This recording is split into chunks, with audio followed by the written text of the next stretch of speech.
What's going on, Graveyard Shift family? It is your fearless shift leader, Dana, clocked in for another true crime story. I don't know what be wrong with people. I genuinely don't know what is wrong with people and what will possess some people to be serial assaulters. Now, this story is about a 27-year-old young woman by the name of Dana Satterfield. You see, Dana owned and operated her own beauty hair salon off of State Highway 221 in Roebuck, South Carolina. And if you know anything about Roebuck, you know. I don't know.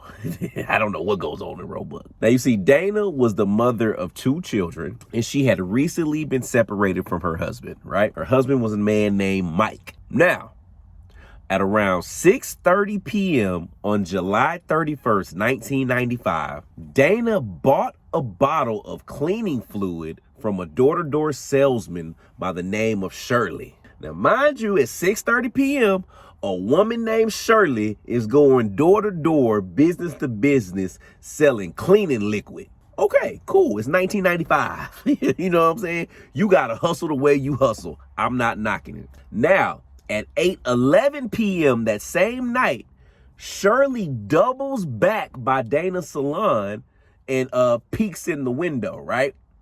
Not on no creepy way, but she just doubled back and she noticed Dana inside the window in her salon cleaning up with the liquid that she just purchased from her. Shirley like, yes, repeat customer on the way. So then Shirley was like, look, I done got one sale today. Maybe I can get a couple more. Shirley ends up walking off and going to visit some of the other businesses on the street, trying to see if she could sell more of her cleaning fluid. Now, about 20 minutes later, Shirley returns back to Dana's salon to wait for her ride home that she had just called. But she said as she was waiting outside the salon, she heard strange noises coming from inside. She then said she saw the lights abruptly shut off in the salon and she heard a very, very loud sound. That's when she said she saw a whole grown-ass man jump out one of the windows. Now, Shirley was like, oh no, something bad must have happened, but it ain't gonna happen on my watch, not to somebody that supports my business. So Shirley ends up running to a nearby liquor store where she had all the plans in the world to call the police. But how crazy is this? When Shirley gets to the liquor store, she sees dude who just jumped out the window right in front of the store. She was like, this don't seem too safe. So fearing for her safety, Shirley books it, right? She runs toward the street trying to flag down a motorist. When that was unsuccessful, she ran to the nearest house and called the police. Now, after the police get the call, they show up to the salon and a deputy sheriff ends up finding the body of Dana inside of a closet in her salon. She had been beaten, she had been assaulted, and she had been strangled. Authorities had ruled out the idea of robbery because they noticed nothing was missing. Now, her husband, who she had just been separated from, Mike, was investigated, and he was eliminated as a suspect. Authorities believe that the killer was a predator and even a possible serial killer who may have stalked her. That's the worst thing ever. Like, do you know, like, what are the odds that a serial killer chooses you? Like, I know it happens, but it's just like, dang, nobody ever thinks in the back of their mind that a serial killer, that like they would be the victim of a serial killer. But police in this case figured very well that she could have been. Now, another witness, a man by the name of Ken Smith, later came forward. He said he was driving past the salon at about 8:40 p.m. on the night of the murder when he saw a suspicious man standing by, right? He said the man was standing next to a car and gave him like a real dirty look as he drove by. That's what caught his attention. He's like, why this man mean monkey me? And I'm just minding my business. See, that lets you know if you're going to do some dirt, you better keep a smile on your face. Be as unmemorable as possible. Now, based on the time frame and the description, it is believed that that man was in fact the serial killer. Now, despite the witnesses, no one was ever arrested in her murder, and a $50,000 reward was being offered for information at the time of the case. Now, there was a couple of suspects that police thought were involved.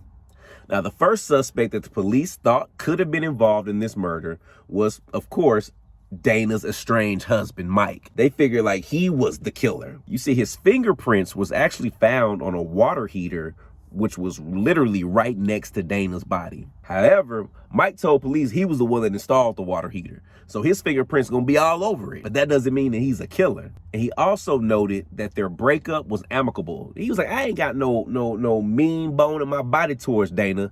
It just didn't work out. I ain't finna kill her. Police also looked into the possibility that Mike had hired someone to murder her. However, they could find no evidence to support that theory. Police just be throwing up Hail Marys. Well, if you didn't kill him, you might know somebody that killed him. If you don't know somebody, you might have hired somebody. If you didn't hire somebody, you might have smelled somebody that smelled like they was funky enough to have just done something. Like, police just be throwing out all type of theories. But I guess that's what you got to do to figure out the truth. So police ended up quickly ruling out Mike. He was no longer considered a suspect because of the brutal way that Dana was killed, and that alone didn't match a professional hit. So they feel like if Mike did hire somebody, he hired an amateur. So they was like, nah, they went ahead and let Mike get off from it, right? Now, the police suspect that the killer may have stalked Dana. They believe he was a predator and possibly a serial killer. Now, a composite drawing was made of the suspect, who was 18 to 25 years old in 1995, about 5'6" to 5'9" feet tall, and weighed anywhere from 145 to 170 pounds. They said the man had blonde or light brown hair, and they believed that he drove a blue Ford Bronco with custom rims and out-of-state license plates. My man had a blue Bronco with rims on it in 95. So that lets you know where his head was. Finally, the police received a breakthrough. In October of 2005, 10 years later, authorities arrested a local man by the name of Jonathan Christian Vick and charged him with the murder of Dana. He was also charged with kidnapping and criminal conduct, and authorities had investigated Vick way back in 1995 when he was just 17. However, they didn't have enough evidence back then to connect him until a witness, his friend, David Pace, came forward. You see, David claimed that on the day of the murder, Vick told him that he was going to meet with Dana that night. And David told police that Vick had threatened to kill him if he told anyone about visiting her that night. However, David was overcome with remorse years later after actually meeting Dana's daughter. He said the guilt just became too much for him after meeting this dead woman's child. He was like, I have to tell the police what I know. So he decided to go to the police and let them know. Now, authorities ended up matching semen from Dana's body to Vick's DNA. It was discovered that Vick also matched the physical description of the suspect, and at the time of the murder in 95, his 17-year-old ass owned a blue Ford Bronco with rims on it. And catch this, Vick had also been a customer at Dana's salon before. You see, his ex-girlfriend claimed that after the murder, he drove her to the salon and told her if she ever get out of line, she was gonna end up just like the lady that owned this salon. Like, how random is that? Why are you throwing out threats to your girlfriend and making them, you know what I'm saying, making the threats about the person you just hurt and harmed?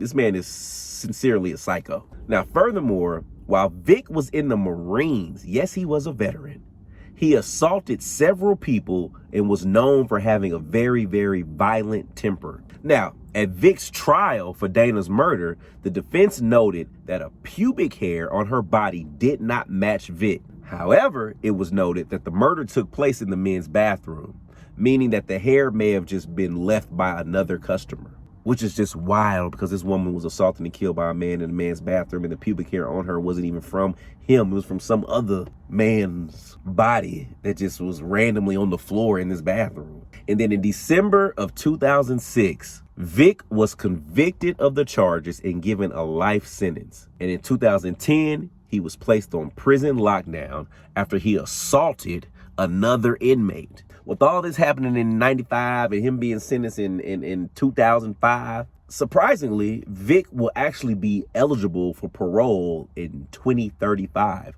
literally 10 years from now. Interestingly, Vick was also a suspect in the 2002 disappearance of Michelle Whitaker. Well, until she was found alive and well in 2008. So he kind of got off the hook with that one. But we was watching his ass. He is also a suspect in the disappearance of his girlfriend, Heather Sellers. And Heather's ass still ain't been found.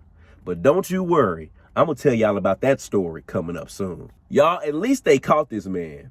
But do you realize this man still probably has victims out there? Yeah, we know about the few, but what about the many? And that just makes you think, how many people do you walk past every single day that could be a serial killer? Be aware, family. Keep your eyes open and don't put it past nobody. I'm your boy, Dana Spratt, and this has been another Graveyard Shift true crime story. If you like this, please hit that like button and please hit the share button. And I'll be back with more stories. Love, love, love. That damn Vick with his serial killing ass.